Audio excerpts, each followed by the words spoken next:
If I have 200 views, I should have 200 likes. Okay, let me stop you right there. If you are a smart content creator, please do not complain about views. If you are, complain about views using your own voice and words. Do not use someone else's video. The main reason why you're probably not getting many views is because your content is very samey, very ununique, very predictable. And there is no reason to follow you when the big content creators have already done what you have done. And next thing, please do not use cheap ways of getting views. Not go to other people's content and comment, oh bro, I put so much time, so much effort into my content, and it's just a stupid, overly invincible edit using the same invincible clips. It was just some dumb gameplay of Gorilla Tag with your cheap commentary or something. Which, oh my god, bro. Please do not promote your content on other people's posts. Bro, it's so annoying and no one is going to like you. Please do not do that.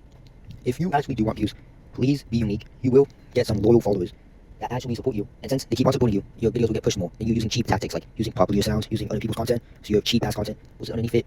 Unless it's like animation and you make a unique animation to go with it. That's different. But that main tip, please be unique and do not use cheap tactics like use this sound to get a million views or some other person's audio or audios that have been spammed millions of times. And do not steal content. That's really important. So yeah, that's about it.